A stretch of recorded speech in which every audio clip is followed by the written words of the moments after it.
saudara. Halo. Kita ketemu lagi ya di Sabtu yang cerah tapi panas. Memang terakhir-terakhir ini ya kayak umum ya. Iya, tambah panas. Iya, kepala sampai kliang-kliang ya. Oke, saya ingin lanjutkan pembahasan kita dari Kejadian pasal 14. Jadi ini masih tentang kisahnya Abraham ya. Masih tentang kisahnya Abraham, tapi hari ini saya ingin membahas sudut pandangnya Lot. Supaya apa? Nanti waktu kita masuk ke pembahasan tentang Lot, benar-benar masuk ke pembahasan tentang Lot, kita bisa ngerti sejarahnya kenapa dia kok seperti itu. Kejadian 14 Saudara, ayat 1 sampai 16. Sudah dapat semua? Kalau sudah, saya bacakan ya untuk kita semuanya. Judul perikopnya, Abram mengalahkan raja-raja di timur dan menolong Lot. Pada zaman Amrafel raja Sinear, Ariok raja Elasar, Kedorlaomer raja Elam, dan Tidial raja Goyim, terjadilah bahwa raja-raja ini berperang melawan Bera raja Sodom, Birsya raja Gomora, Sinab raja Atma, Shemeber raja Seboim, dan raja negeri Bela, yakni negeri Soar. Raja-raja yang disebut terakhir ini semuanya bersekutu dan datang ke lembah Sidim, yakni Laut Asin. 12 tahun lamanya mereka takluk kepada Kedorlaomer, tapi dalam tahun yang ke-13 mereka memberontak. Dalam tahun yang ke-14 datanglah Kedorlaomer serta raja-raja yang bersama-sama dengan dia. Lalu mereka mengalahkan orang Refaim di Asiterot Karnaim, orang Susim di Ham, orang Emim di Syawe Kiryataim, dan orang Hori di pegunungan mereka yang bernama Seir, sampai ke El-Paran di tepi padang gurun. Sesudah itu baliklah mereka dan sampai ke En-Mispat yakni Kades, dan mengalahkan seluruh daerah orang Amalek dan juga orang Amori yang diam di Haseson Tamar. Lalu keluarlah raja negeri Sodom, raja negeri Gomora, raja negeri Atma, raja negeri Seboim, dan raja negeri Bela, yakni negeri Soar, dan mengatur barisan perangnya melawan mereka di lembah Sidim. Melawan Kedorlaomer, raja Elam, Tidial, raja Goyim, Amrafel, raja Sinear, dan Ariok, raja Elasar. 4 raja lawan 5. Di lembah Sidim itu, di mana-mana ada sumur aspal. Ketika raja Sodom dan raja Gomora melarikan diri, jatuhlah mereka ke dalamnya, dan orang-orang yang masih tinggal hidup melarikan diri ke pegunungan. Segala harta benda Sodom dan Gomora beserta segala bahan makanan dirampas musuh, lalu mereka pergi. Juga Lot, anak saudara Abraham, beserta harta bendanya dibawa musuh, lalu mereka pergi, sebab Lot itu diam di Sodom. Kemudian datanglah seorang pelarian dan menceritakan hal ini kepada Abram, orang Ibrani itu, yang tinggal dekat pohon-pohon Tarbantin, kepunyaan Mamre, orang Amori itu, saudara Eskol dan Aner, yakni teman-teman sekutu Abram. Ketika Abram mendengar bahwa anak saudaranya tertawan, maka dikerahkannya orang-orangnya yang terlatih, yakni mereka yang terlahir di rumahnya, 318 orang banyaknya, lalu mengejar musuh sampai ke Dan. Dan pada waktu malam berbagilah mereka, ia dan hamba-hambanya itu, untuk melawan musuh. Mereka mengalahkan dan mengejar musuh sampai ke Hoba di sebelah utara Damsik. Dibawanyalah kembali segala harta benda itu, juga Lot, anak saudaranya itu, serta harta bendanya dibawanya kembali. Demikian juga perempuan-perempuan dan orang-orangnya. Nah saudara, ini Lot sudah enak-enak tinggal di Sodom ya. Dia waktu itu kan memilih Sodom. Kenapa? Karena buat dia, ini tanah bagus sekali. Sampai kayak Taman Eden dibilang, saking bagusnya, saking suburnya ya. Dia waktu itu mengabaikan etika untuk mengizinkan Abraham yang, ya memang seharusnya Abraham yang memilih duluan, tapi dia enggak.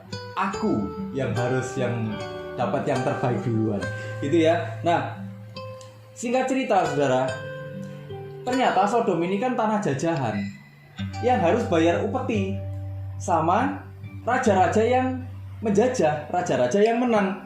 Tapi setelah 12 tahun dijajah, mereka kayaknya sudah istilahnya tuh empat mungkin ya, nggak enak dijajah itu. Mereka ingin merdeka, mereka udah malas bayar upeti. Mungkin upetinya tambah lama tambah berat juga. Akhirnya apa yang terjadi? Mereka memutuskan memberontak. Sodom, Gomora, dan 3 kota yang lain. Ini mungkin 3 kota yang lebih kecil-kecil saudara. Kota-kota yang besar ini ada di Sodom dan Gomora ini. Ini ibaratnya kota metropolisnya ada di sana. Mereka memutuskan memberontak. Kita berontak aja, gak mau lagi mereka bayar upeti. Oke, di tahun ke-13 mereka gak mau bayar. Di tahun ke-14 tahun depannya, raja-raja ini bilang gini, kita kasih pelajaran mereka. kita serbu mereka, kita tunjukkan sama mereka siapa yang berkuasa. Mungkin gitu pikirannya. Karena ini negara karena Sodom, Gomora dan sekelilingnya ini sudah mulai membangkang, gak mau lagi ngasih upeti sama kita. Apa-apaan ini? Itu ya biasa. Kalau yang kalah itu harus nuruti yang menang, iya kan? Nah kayak gitu. Akhirnya majulah aliansi ini, saudara. Aliansi ini menyerang Sodom dan Gomora. Menyerang Sodom dan Gomora. Saudara, waktu menyerang Sodom dan Gomora, apa yang terjadi? Sodom dan Gomora kalah total, ya. Padahal mereka sudah berpikir, wah ini banyak ladang aspal ini, kita pasti menang ini. Kita menguasai medan wilayah ini. Tapi toh ternyata mereka kalah, saudara. Mereka kalah, lari terbirit-birit. Gak nunggu besok-besok, negara-negara penyerbu ini, saudara, atau kota-kota penyerbu, raja-raja penyerbu ini, masuklah mereka ke Sodom dan Gomora. Dibawa semuanya, termasuk Lot dan juga semua harta bendanya. Kalau kita lihat, sebenarnya saya berpikir gini, inilah buah dari keegoisannya Lot, ya kan? Buah dari keegoisannya dia. Saudara, waktu Lot sama Abraham tinggal di satu tempat itu, dia bisa melihat tanahnya Sodom. Apakah dia nggak tahu kalau itu tanah jajahan, saudara? Seharusnya dia tahu, ya kan? Apakah dia nggak tahu kelakuannya penduduk di sana seperti apa, dosa-dosanya seperti apa, kekejiannya seperti apa? Seharusnya dia tahu. Kenapa? Karena ini bisa dilihat mata loh, saudara. Ibaratnya saya dari depan sana, saudara ya, dari depan gerbang sana, ya, lihat ke pojok Grand Island itu kan masih kelihatan dari jauh-jauh sana ya, saudara ya, masih kelihatan. Nah seperti itu, Lot itu masih bisa lihat. Artinya apa? Sebenarnya dia bisa mengetahui itu tanah jajahan. Yang hal-hal seperti itu, pemberontakan, terus kemudian diserbu kembali, makin ditekan, itu hal yang bisa terjadi kapan aja. Tapi Lot mengabaikan semuanya itu. Kenapa? Karena dia cuma berpikir untuk kepentingannya sendiri, kesejahteraannya sendiri. Abraham mau sejahtera nggak sejahtera, urusannya dia. Pokoknya yang penting aku yang sejahtera. Nah inilah, saudara, definisi dari egoisme. Egoisme itu gini, saudara, pandangan bahwa seseorang bertindak dan harus bertindak untuk kepentingan dan keinginannya sendiri. Goalnya apa? Kesejahteraannya sendiri. Gak penting orang lain gimana. Itulah kenapa orang-orang egois, saudara. Orang-orang egois itu bertindak semata-mata itu untuk kepentingannya sendiri. Karena bertindak semata-mata untuk kepentingannya sendiri, dia gak peduli dengan orang lain. Dia gak peduli dengan etika. Dia gak peduli dengan perasaannya orang lain. Pantas gak pantas itu urusan belakangan. Yang penting aku menang dulu. Kalau ada istilah lakon menang carry, dia gak gitu prinsipnya. Harus menang dari pertama dia. Iya kan? Dia gitu. Kalau kita perhatikan, saudara, Lot peduli gak sama perasaannya Abraham waktu dia memilih? Gak peduli. Dia peduli gak dengan kepantasan, dengan kepatutan, bahwa seharusnya dia memberikan kesempatan Abraham untuk memilih dulu? Dia gak peduli juga kan? Kenapa? Karena dia cuma berpikir untuk dirinya, dan dirinya terus-menerus. Kalau bagi saya, karena dia ini sudah tahu itu tanah jajahan, sudah tahu itu tempat yang tidak berkenan kepada Tuhan, dia tahu itu tempat yang banyak kenajisan terjadi di sana. Dia pasti tahu reputasinya negeri ini. Memang itu negeri yang bagus sekali, metropolis, saudara. Mungkin Abraham ini tinggal di kayak kota-kota yang desa, mungkin ya, di desa. Sementara Lot pergilah dia ke kota besar, ya, ke kota metropolis. Mungkin di sana fasilitas banyak, apa-apa ada, hiburan apapun ada, untuk memperkaya diri sendiri lebih cepat di sana. Bisnis bisa jalan. Mungkin Lot berpikir seperti itu, enak di sana aja. Abraham mau tinggal di desa, terserah, biarlah dia tinggal di desa, ya sudah, urusannya dia. Mungkin dia lebih senang tinggal di desa malah. Dia berpikir seperti itu, ya. Mungkin dia berpikir gini, aku kan lebih muda, jangkanya lebih panjang, harus berpikir jauh ke depan. Tapi sebenarnya ini justru menunjukkan ketidakdewasaannya loh. Bagaimana sebenarnya sifat-sifat egois itu seharusnya sifat-sifat yang dimiliki oleh anak kecil yang belum ngerti apa-apa. Anak kecil, saudara, kalau ketemu sama anak kecil yang lain, kebanyakan apa? bertengkar rebutan kan. Kalau ada satu mainan kira-kira anak kecil kebanyakan mau berbagi nggak? Nggak mau berbagi, iya kan, royoan, rebutan, sampai tangis-tangisan. Kadang-kadang orang tuanya juga ikut nggak dewasa, orang tuanya ikut gelut. Iya kan? Kita banyak lihat kan di Instagram di mana-mana itu orang tuanya ikut gelut gara-gara anaknya. Itulah sifat anak-anak. Anak-anak nggak akan mau berbagi.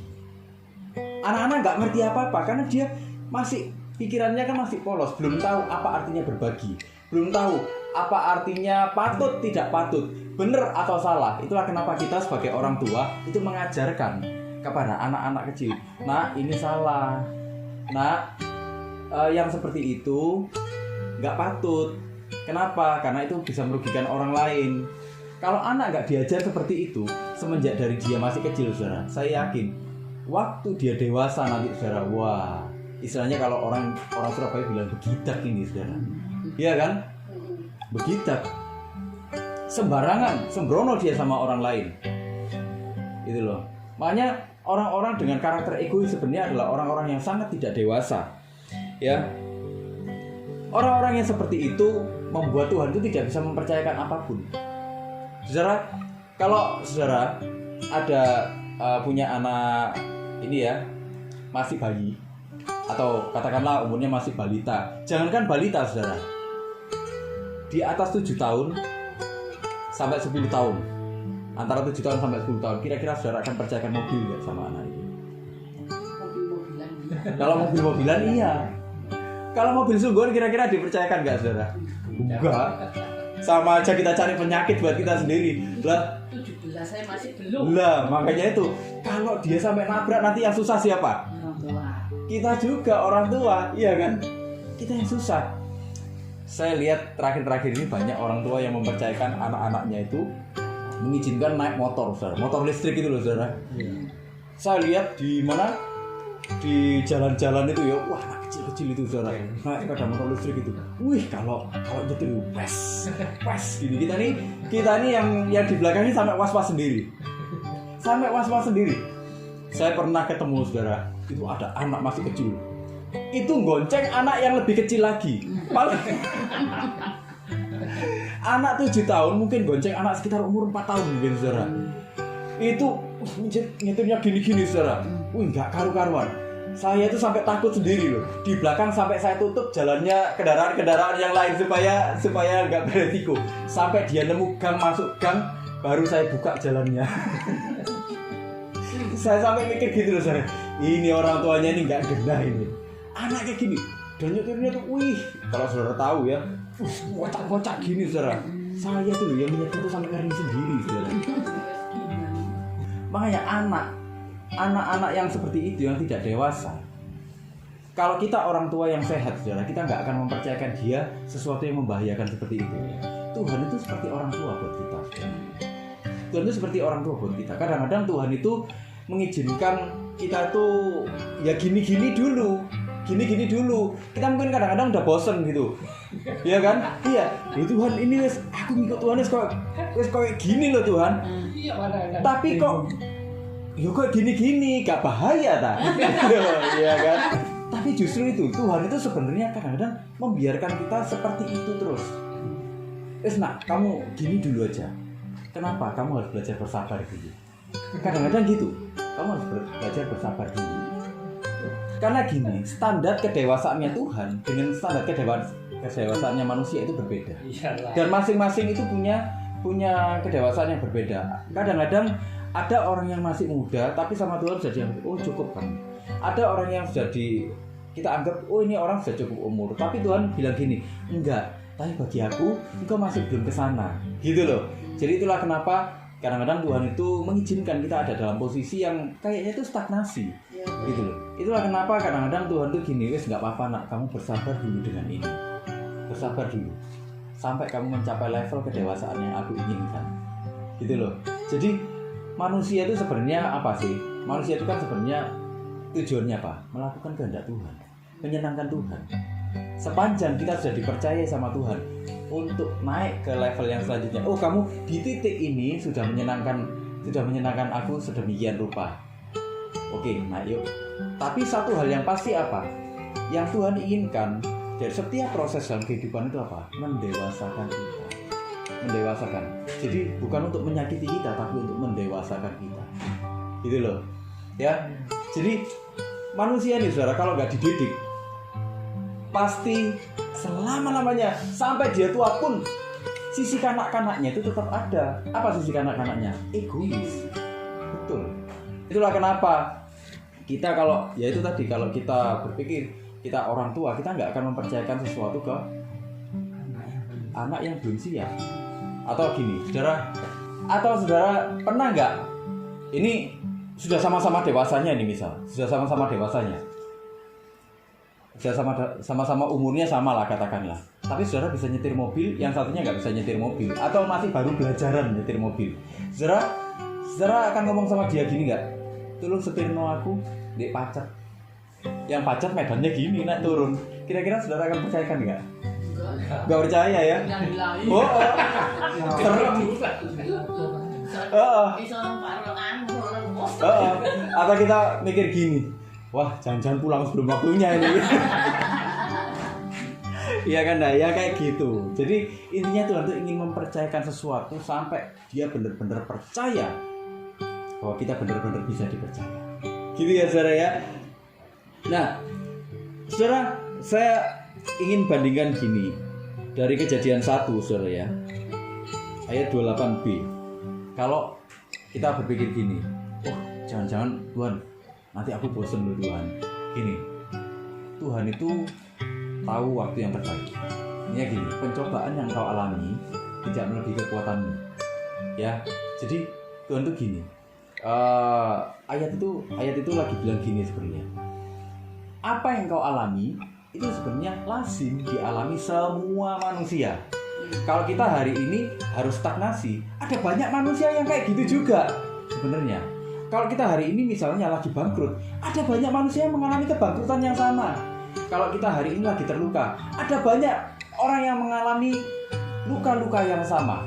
Semuanya itu lazim dialami. Orang yang kenal Tuhan, orang yang gak kenal Tuhan, itu juga mengalami hal yang sama. Tapi ini goalnya Tuhan. Saya ingin baca di Kejadian 1 ayat 28b ya.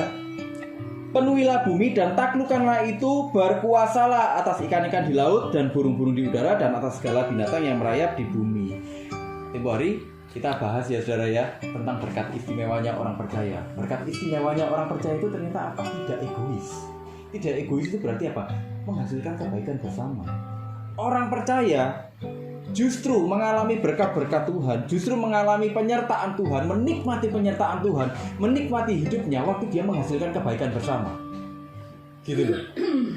Jadi desain awalnya manusia sebenarnya itu bukan untuk jadi orang-orang yang egois. Ya.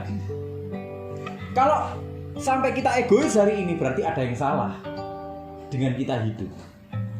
Karena Tuhan sedang tidak merancang kita menjadi manusia-manusia yang egois. Kenapa? Karena Tuhan itu bukan Allah yang egois. Gitu loh. Manusia ini kan diciptakan serupa segambar dengan Tuhan. Punya karakter, punya moral seperti Tuhan. Diciptakan mirip seperti Tuhan. Gitu loh. Mirip. Bahkan Alkitab bilang di mana Mazmur 8 dibilang hampir sama seperti Allah. Begitu miripnya. Nah, jadi saudara, apa yang terjadi pada Lot itu sebenarnya justru menunjukkan bahwa dia menjauh dari rancangannya Tuhan. Semakin kita egois, sebenarnya justru semakin kita menjauh dari rancangan Tuhan. Itulah kenapa Tuhan itu kepingin menarik kita kembali. Kadang-kadang caranya keras. Kadang-kadang caranya buat kita nih saudara, Tuhan tuh kok kayak gini sih memproses hidupku gitu.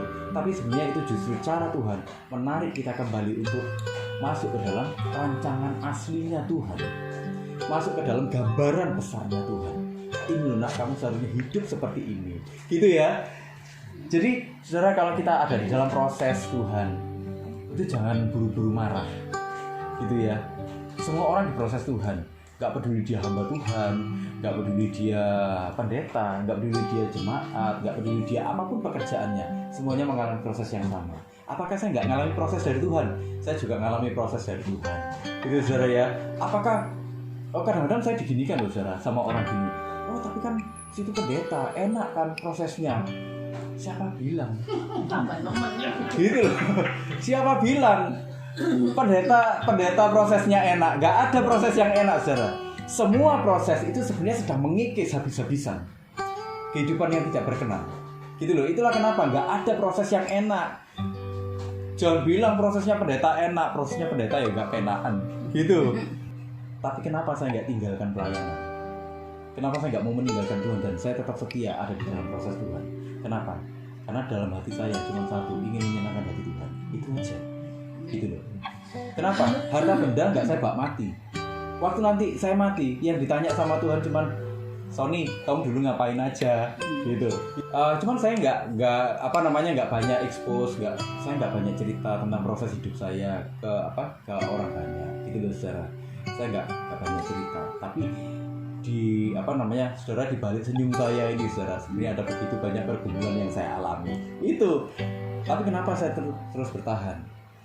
Satu, saya ingin menyenangkan Tuhan, kembali kepada rancangan awalnya Tuhan. Itu loh, saudara, ya. Nah, saudara, kalau kita merenungkan lagi Lot, ya saudara, egoisme itu sebenarnya memimpin orang kepada kebebalan. Saudara, ini Lot sudah ditolong loh, saudara. Abraham bisa bergerak, nanti lain kali kita bahas ya tentang bagaimana Abraham bertindak ini. Tapi saya ingin kita memahami dulu sudut pandangnya Lot. Saudara, Lot ini sudah ditolong sama Abraham. Abraham turun tangan ya, Lot ditolong, harta bendanya kembali semua. Apa yang terjadi? Lot keluar gak dari Sodom dan Gomora? Gak keluar, saudara. Dia kembali lagi ke sana loh. Dia kembali lagi ke sana. Sudah tahu itu tanah seperti itu daerah seperti itu, rawan, nanti jangan-jangan diserbu lagi lain kali, atau ini daerah bejatnya seperti itu. Ini sebenarnya kan sudah satu peringatan, tapi dia nggak berpikir seperti itu. Mungkin dia berpikir gini, wah bagus ini sudah ditolong sama Abraham. Begitu dia habis ditolong, dia ketemu sama Abraham, paman, dia peluk-peluk Abraham, terima kasih paman, ditepuk-tepuk, terima kasih paman, engkau sudah menolongku. Mungkin seperti itu, terima kasih paman. Abraham mungkin tanya, Lot, apa rencanamu? Aku balik. Nah itu ya kan. Begitu ditanya kayak gitu, aku balik. Lah gimana coba, saudara? Kalau Abraham pasti tanya gini, Lot, gak bahaya kan? Nah saudara, bebal ini apa? Bebal ini KBBI mengartikan gini, bebal ini sukar mengerti. Bebal ini sukar mengerti, dia tidak tanggap, pikirannya itu gak tajam, saudara. Secara singkat, bebal itu bodoh. Ya, bebal itu bodoh. Lot tahu persis betapa jahatnya kehidupan di sana, tapi dia tetap memilih untuk kembali. Saudara, Lot ini memang mungkin dia masih hidup di dalam kebenaran yang diteladankan oleh Abraham kepada dirinya. Tapi, saudara, Lot ini mengkompromikan banyak hal. Ya wis lah, gak apa-apa lah. Yang penting aku yo aku, mereka ya mereka, gitu loh. Nanti saudara bisa tahu, bisa melihat ya waktu kita bahas Lot, bagaimana Lot ingin memberikan anak-anaknya perempuan untuk diperkosa sama penduduk Sodom dan Gomora. Apakah itu pikirannya sehat? Nanti kita bahas, saudara. Lot tidak cukup tanggap. Lot itu sukar untuk mengerti. Dia itu loh sudah melihat bejatnya penduduk di sana seperti itu. Pemerkosaan umum terjadi di sana, LGBT umum terjadi di sana. Cepat atau lambat, keluarganya kan bisa dibegitukan juga, gitu loh. Anak-anaknya bergaul dengan orang-orang yang seperti itu. Apakah nanti nggak ketularan perilakunya? Ya kan? Lot tahu. Lot juga tahu ini tanah jajahan. Meskipun dia ditolong Abraham, mungkin suatu saat bisa diserbu lagi. Tapi Lot itu susah untuk mengerti. Dia ini bodoh, saudara. Dia memilih untuk kembali. Saudara, kalau dia hidup terus-menerus seperti itu, ya, lambat laun tindakannya, saudara, tindakannya akan terpengaruh oleh penduduk di sana. Inilah yang kebodohan, yang disebut kebodohan. Inilah yang disebut kebodohan, saudara. Tahu apa yang benar, tapi nggak sungguh-sungguh melakukan. Tahu apa yang salah, tapi nggak menghindari, malah berkompromi. Ini yang dilakukan oleh Lot. Untuk apa? Untuk kemakmuran dirinya, yang dia sebut kesejahteraan dirinya. Dia ingin menyejahterakan dirinya, tapi dengan cara apa? Mengkompromikan kebenaran. Saudara, saya mau tanya, kalau saudara ada kesempatan misalnya jadi kaya raya, tapi saudara harus meninggalkan Tuhan, kira-kira saudara mau nggak? Nggak mau ya. Kehidupan itu banyak berjumpa dengan hal-hal yang kayak gitu, hal-hal yang abu-abu, saudara. Banyak hal-hal yang abu-abu yang membuat kita tuh harus berpikir, enaknya diambil nggak ya? Enaknya diambil nggak ya? Enaknya diambil nggak ya? Itu loh. Banyak hal yang seperti itu. Gitu. Kalau saudara ada sampai pada kesempatan seperti itu, kira-kira apa yang akan saudara lakukan? Itu pertanyaannya. Hidup saya cuma ingin menyenangkan Tuhan. Dan itulah seharusnya kehidupan seorang Kristen. Tapi Lot nggak mau yang seperti itu. Dia nggak mau meneladani Abraham dari sisi yang seperti itu. Kalau kita kelamaan kompromi, lama-kelamaan apa yang kita kompromikan itu jadi satu kebiasaan yang kita anggap wajar. Pada akhirnya kita akan menganggap wajar dosa-dosa. Nah, saudara, kalau orang terbiasa dengan misalnya dia menerima uang pelicin dan sebagainya, perilaku korupsinya akan tumbuh. Dan dia akan anggap, oh itu wajar, gitu loh. Dia akan anggap itu wajar. Waktu dia anggap itu wajar, dia akan cari ayat-ayat Alkitab bahkan untuk membenarkan perilakunya. Berapa banyak orang berselingkuh karena dia anggap perselingkuhan itu pada akhirnya sesuatu yang wajar, terus dia akhirnya cari ayat-ayat Alkitab untuk membenarkan perilakunya, loh, saudara. Ada yang pakai ayat cinta itu lebih kuat dari maut. Ya kayak gitu-gitu tuh dipakai, saudara. Iya loh. Makanya gak bahaya kan?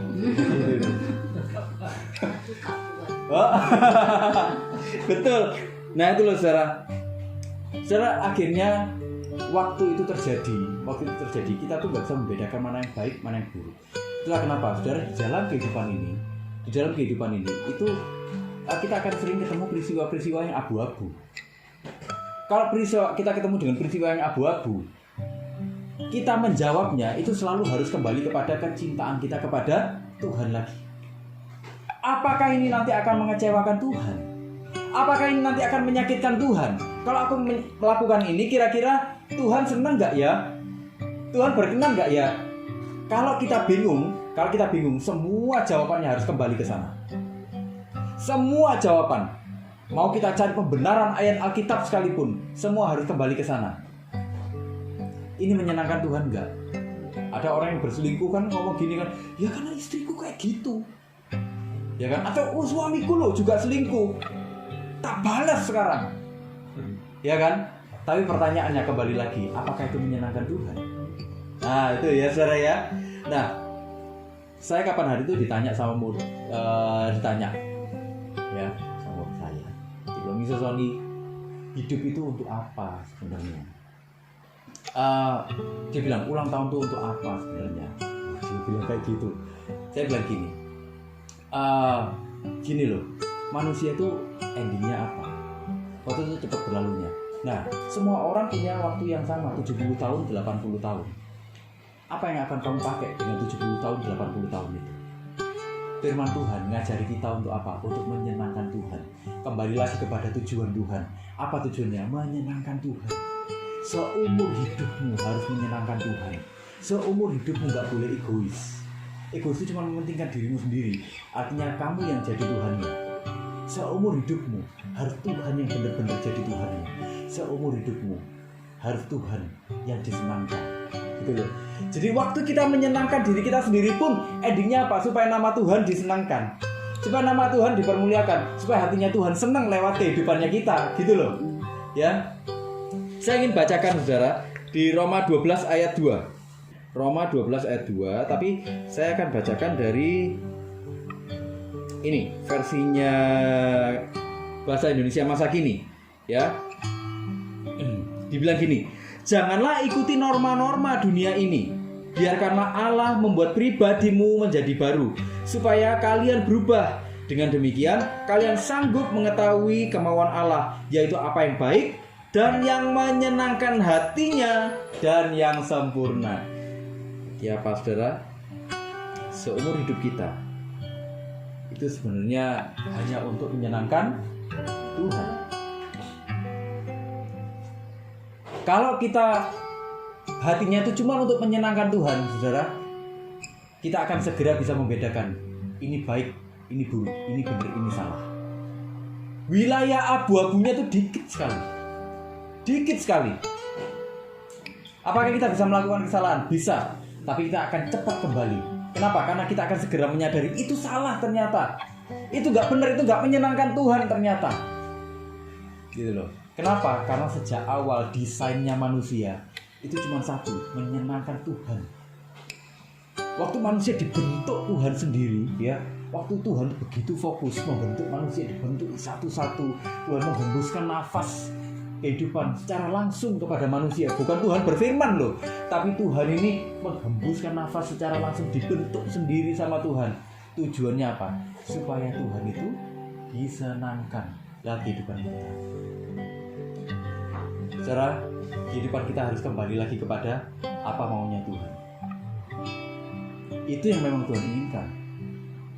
Kalaupun kita mengalami proses hari ini, jangan pernah kecil hati. Kita semua mengalami proses yang sama. Gak ada orang sama hidup di dunia, mau tua, muda, besar, kecil, semuanya mengalami proses. Bayi-bayi mengalami proses, ya kan? Kapan hari kita sempat bahas ya. Bayi mengalami proses, susunya telat, ya kan? Anak-anak mengalami proses, PR matematika. Remaja mengalami proses, diputus pacar. Anak muda mengalami proses, cari kerja, cek susah. Sudah dapat kerja, bosnya galak. Ya kan? Dapat bos yang baik, gajinya gak naik-naik. Ya kan? Makin matang ditanya kapan kawin. Sudah kawin ditanya kapan punya anak. Sudah punya anak ditanya kapan nambah. Kapan mantu? Nanti sudah nambah ditanya kapan mantu. Ya kan, nanti sudah tua Kapan cucu? kan ditanya kapan punya cucu. Nanti sudah punya cucu, pergumulannya lain lagi. Berobat di mana? Iya kan? Asam urat mulai menyerang. Iya kan? Darah tinggi. Bukan darah Yesus ya. Darah tinggi mulai menyerang. Kolesterol. Pergumulannya di sekitar itu. Kalau ketemu sama yang sebaya, itu kok nanti. Iya kan? Ya kayak gitu-gitu. Seumur hidup kita itu selalu ada pergumulan. Jadi jangan khawatir saudara. Nanti kalau ini kita sudah selesai ya, kalau yang bapak ini kita sudah selesai, nanti kita ketemu lagi kok. Jangan khawatir. Jangan pernah khawatir, kita nggak akan pernah kehabisan bahan untuk proses, ya. Betul. Tapi justru itulah kesempatan kita untuk menyenangkan Tuhan. Kesempatan kita untuk semakin fokus sama Tuhan, ya. Saudara, jangan kayak Lot yang mementingkan dirinya sendiri dan makin menjauh dari Tuhan dengan keegoisannya. Sebenarnya Tuhan sedang memangkas keegoisan kita supaya kita ini justru menikmati kehidupan. Secara merenung-renungkan kembali karya penciptaan, saudara bisa dengarkan lagi di YouTube. Saudara akan tahu betapa Tuhan itu sebenarnya selalu menarik orang untuk kembali mendekat kepada Tuhan. Kalau orang mendekat kepada Tuhan, orang pasti menikmati kehidupan apapun prosesnya. Amin, saudara. Yuk, kita sama-sama berdoa. Jangan kasih sayang